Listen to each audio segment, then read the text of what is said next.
Minivans have basically become an automotive punchline. So many people were subjected to riding in the backseat of an uncool minivan back in the 90s and 2000s that they completely swore off them and would even spend more money on a less efficient and less practical SUV just to say that they don't have to drive a minivan. Well, minivans like this one, the 2023 Chrysler Pacifica Pinnacle, aim to combat that notion. This is the most luxurious minivan that Chrysler has ever made, and in fact, it puts a lot of luxury SUVs to shame. In this review, we're going to look at the 2023 Chrysler Pacifica plug-in hybrid and talk about the 2024 model, which is already on sale, but was not ready in time for this review, and figure out whether or not it's worthy of making you reconsider your thoughts on minivans.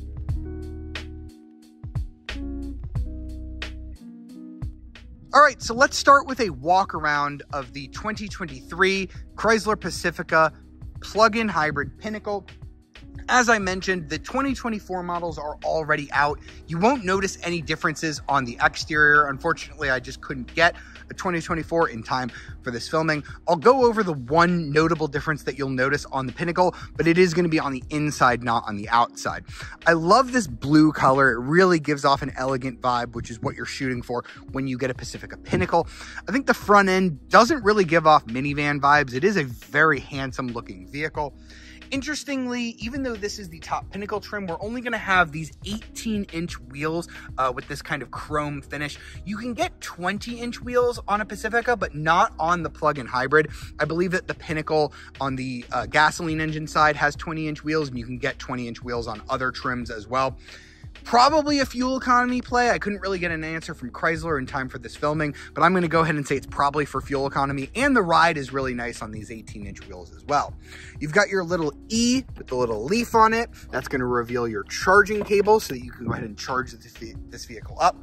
You get your Pinnacle badging here on the side, letting people know that you do indeed have the most expensive version of the Pacifica. Moving along the back of the Pacifica, we haven't had any significant changes since this vehicle was facelifted, but again, I think it's really handsome. You have this kind of connected taillight bar. The Chrysler badge is looking better these days, and you do just have your simple Pacifica badge, and if you do get the hybrid model, you are going to have a hybrid badge back here. Moving on to the interior, we're going to see that the Pinnacle trim level is absolutely decked out. This is one of the nicer minivans available on the market, and it's certainly the nicest version of the Pacifica. The change that I wanted to mention straight away is that these brown seats, they're like a very bright caramel color, are actually different on the 2024 model. They are replaced with something that Chrysler is calling sepia. It's a little bit more muted, so if this seems a little bit too bright for you, just know that the 2024 model is going to be a little bit darker, a little bit more muted, and they changed the quilting on this. It is a little bit different than what you are going to see here. It is still very nice. These seats are heated and ventilated here in the front, and they do have lots of power adjustment. You even have a little storage slot for a small umbrella here. This is just a very, very well thought out cabin. The other thing I want to mention is the center console here. So this is actually a little bit different than what you're going to get on lower end versions of the Pacifica. I believe that all the plug-in hybrid models actually get this console that they call the Ultra console. It's called the Premium console on others, and basically the real difference is that this is going to feel a little bit more SUV-like. You've got your cup holders here. You have your little tray right here with your wireless charging pad and all of those glorious USB ports. You have so many USB ports up front. You even have your little Blu-ray player. We'll talk about what that is going to feed in a little bit. You do have a little bit of a storage area down here where you can put some stuff, but it is quite low down there, so it's not super reachable. We do have our armrest with some storage in there as well, including our little coin holder, which is quite nice. So I do like having the storage there. I do like the other center console a little bit more. It has that more open feeling, but you might like that this makes the Pacifica feel less like a minivan and more like an SUV.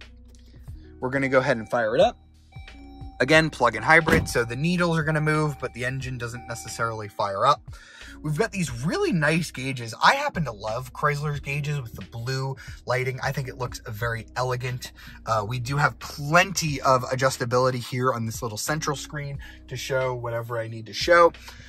As of that update, the Pacifica is going to have a 10.1-inch Uconnect infotainment system standard. It is a really, really good system. You can connect 2 phones to it via Bluetooth. It has wireless CarPlay, wireless Android Auto. It's got Amazon Alexa, all of that. I wish there were a few more buttons for things like the heated seats and ventilated seats and heated steering wheel. It's all controlled here on the screen, but it's pretty accessible. You have those little menus there at the top that you can go ahead and push. When you get up to the Pacifica trim level, this is paired with a Harman Kardon audio system with 20 speakers. It is a really, really good system. No complaints there. We also have our surround view camera. That's really great for parking a big vehicle like this. As you can see, very clear camera resolution, lots of different angles here. You also have your fam cam, which I think is a really cool feature. You can go ahead and look at all of your various kids. You can say, hey, Johnny, I'm zoomed in on you. Stop poking your sister. This is a really nice feature. I do love the fam cam as well. You also have kind of a lower tech version of it. Right here, you have this little mirror that you can use to kind of see how all the kids are doing. This is available on lower trims as well. So if you don't get the Pinnacle or you don't get the fam cam, you do have a simple backup as well. Now let's go ahead and check out the back seats. You do have little controls for the doors right here. You can turn them off if you don't want the power doors active. But if I push this button, we're going to see that the sliding door is going to open automatically. You can also do it from the key fob, which is quite nice as well. The Pinnacle trim level is only available with these captain's chairs. There is a way to get a bench seat right here in the Pacifica, but unfortunately the Pinnacle is going to be captain's chairs only, limiting your seating capacity a little bit, but you still can fit plenty of kids back here. As you can see, it is still a really nice seat here. You even get a Pinnacle pillow with the little Chrysler emblem that is nicely wrapped in leather. You even get 2 armrests per seat, which is quite nice as well. These seats do slide and recline, but I don't think the leg room is that amazing here in the back seat. At least as an adult, my knees are a little bit close to this front seat. I wish we had just a little bit more slide ability on this seat, but it's really not too bad at all. We also have our theater package. So this is standard on the Pacifica Pinnacle, but it is available on other trim levels. Let me go ahead and reach forward and just start up the accessory mode so that we can go ahead and have the Uconnect theater group fire up. So this used to be pretty basic. You could play Blu-rays and stuff like that, but now it's actually connected to a Fire Stick, or I should say 2 different Fire Sticks. You get a different one per screen so that your kid on the right can watch different content from the one on the left. As you can see, it has everything that your Fire Stick at home would have. Prime Video, Netflix, Hulu, HBO Max, anything that they want to stream. There are some basic functions of the car as well. If I push this little car button, they can adjust their climate control. They even have an "Are we there yet?" function, so they don't have to keep asking, "Are we there yet? Are we there yet? Are we there yet?" If it's tied to the navigation system up front where you're going, it'll tell them how long they have to wait until they're at their destination.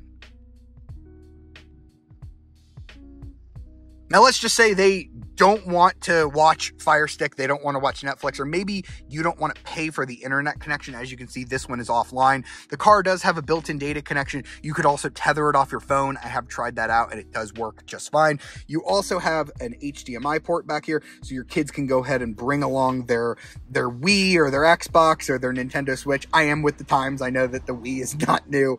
You also have charging ports right here to keep your devices charged, and an aux jack to plug in headphones as well. So plenty of different ways to keep your kids entertained in the Pacifica. They also have plenty of storage. You have this little drawer right here. You also have this one that's going to pop out, revealing their cup holders and some extra storage, which is quite nice. Now, the third row is pretty darn nice in the Pacifica. You can obviously access it just by passing through because you do have the captain's chairs. But if you don't feel like squeezing, you do have this little lever. You can just go ahead and pull that. This seat is going to slide up, and now you can hop into the third row that way, which I'm going to go ahead and do. You're going to get 3 seats back here, perfectly comfortable.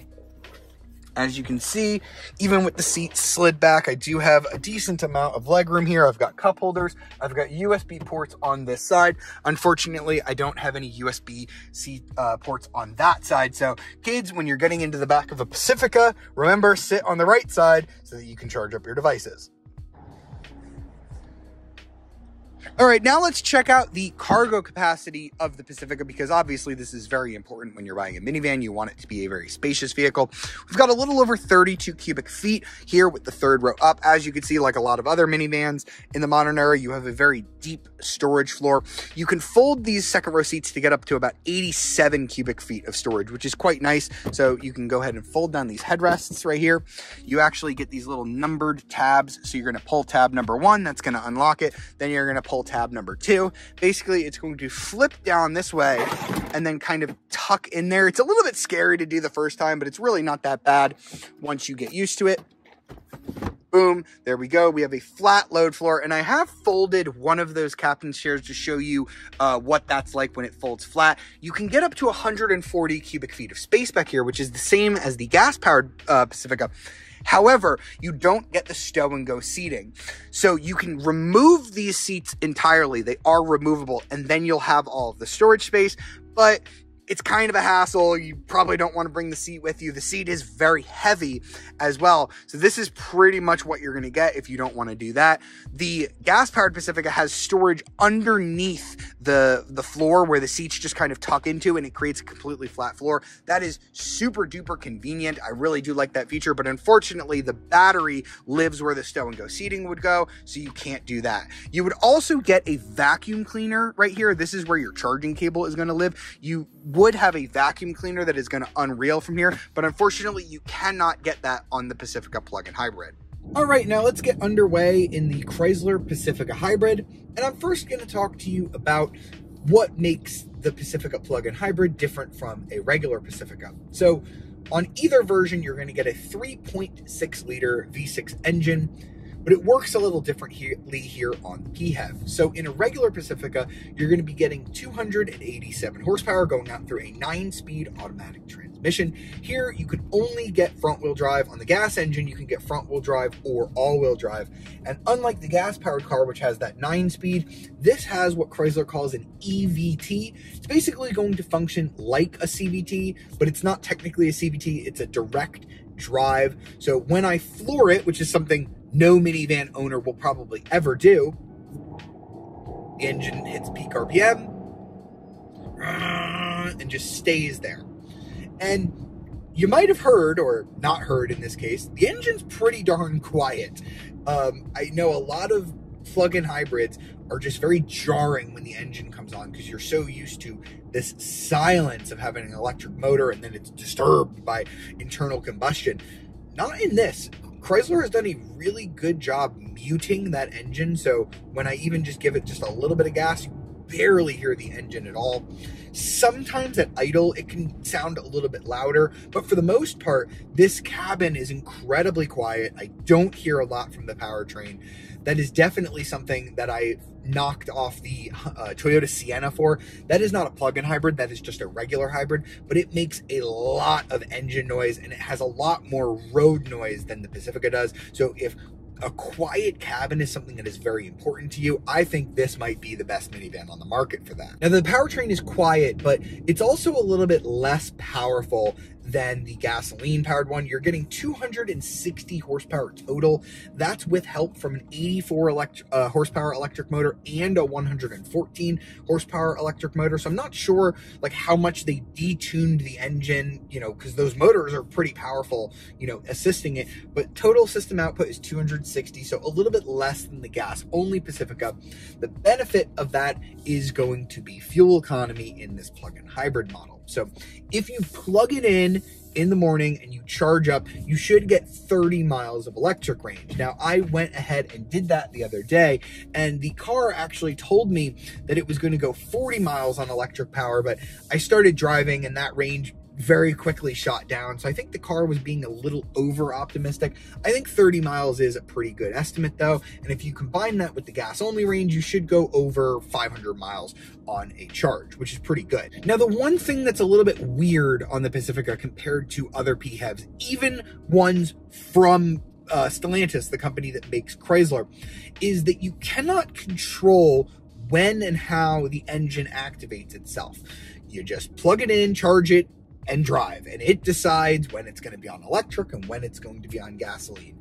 Like on a Jeep 4xe, you can tell it, I want to save my battery until I get off the highway, because when you're on the highway, it's not very efficient to use an electric motor. You're almost better off using the gasoline. So I want to save it, and then when I get off the highway, now go into electric mode. You cannot do that here. It decides for you. Basically, you're going to charge up in the morning, your 30 miles are going to get depleted, and then you're going to be running on hybrid. So Chrysler's explanation for this was they thought that all of those different modes would be a little bit too confusing for the target customer of a Pacifica minivan. I think they should have just put it in anyway, because worst comes to worst, you can just leave it in hybrid mode and make that the default and have the customers just not use it.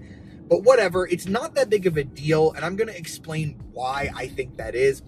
And that's because even when the battery runs out, so I have driven this, the Pacifica with a completely empty battery, it is still very efficient. Chrysler rates it at 30 miles per gallon average. Changes a little bit depending on whether you're doing city or highway or combined, but it's around 30 mpg. And to compare that to a front-wheel drive gas-only Pacifica, which gets 17 in the city, 25 on the highway, and only 20 combined, that 10 mpg combined boost is really significant.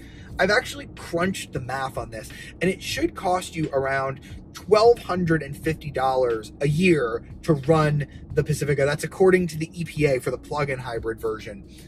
And for the gas-only version, you're going to be spending about $2,300. So it's about a $1,100 a year difference. Now, if you look at the price premium to get the plug-in hybrid, you should break even in 6.5 years. And I think most people are probably going to own their minivans for at least 6 or 7 years, if not longer. So you will break even on this car. But that's not even including the tax credit. So let's go ahead and talk about pricing here, because the PHEV Pacifica starts at the select trim level, so it's $53,425. Now, if you're just looking for the absolute cheapest Pacifica you can get, you don't care about break even or anything like that, you just can afford what you can afford, you can get a gas touring model starting at just over $39,000. That's the cheapest Pacifica gas only model that you can go ahead and get. Now, I kind of want to compare Pinnacle to Pinnacle, because that is the best way to do it. A Chrysler Pacifica Pinnacle gasoline only is $55,875. The Pacifica PHEV Pinnacle is $62,155. This is a very expensive minivan. I'm not going to sugarcoat it. I think it's the most expensive minivan that you can buy in America right now. It's even up from last year when it was $60,345. However, this is the only plug-in hybrid sold in America that qualifies for a full $7,500 tax credit, not $3,750, the full $7,500. So if you look at the Pinnacle gas versus the Pinnacle hybrid, there is a $7,200 difference. Interestingly enough, you get $7,500 back. So theoretically, it's actually $300 cheaper to get the PHEV with its better fuel economy and a little bit less power. But I think that's a no-brainer, because in 2024, when you're watching this video, that $7,500 tax credit is no longer applied to your tax liability. It is point of sale, meaning that theoretically, when you go in to finance this, your payment should theoretically be $7,500 less than it would be just looking at the straight MSRP, because you're getting that tax credit. So it might actually be cheaper to get the more expensive PHEV version, and you get to enjoy the all-electric range and the quietness and the better fuel economy even when the battery is out. Like I said, I think it is an absolute no-brainer. If you're shopping for a Pacifica and you're at a higher end already, just go ahead and get the plug-in hybrid. And as we've seen, I do like a lot of what's going on here in the Pacifica. I think this is a way nicer cabin than the Toyota Sienna. I think it's pretty close to the Kia Carnival, but the fuel economy is just so much better here on the plug-in hybrid. And the Honda Odyssey is pretty outdated at this point. So when you're looking at minivans, the Chrysler Pacifica is a really strong option. So that wraps up our time with the Chrysler Pacifica plug-in hybrid Pinnacle. Let me know in the comments, would you choose the Pacifica over a Toyota Sienna or a Kia Carnival? And would you choose it over an SUV or a similar plug-in hybrid vehicle? I'm really interested to hear your thoughts about this in the comments. And as always, if you enjoyed this video, be sure to leave a like, subscribe to our channel, and ring that notification bell to be alerted of our latest videos. It really helps us make more videos like this and bring you more content. I'll see you next time.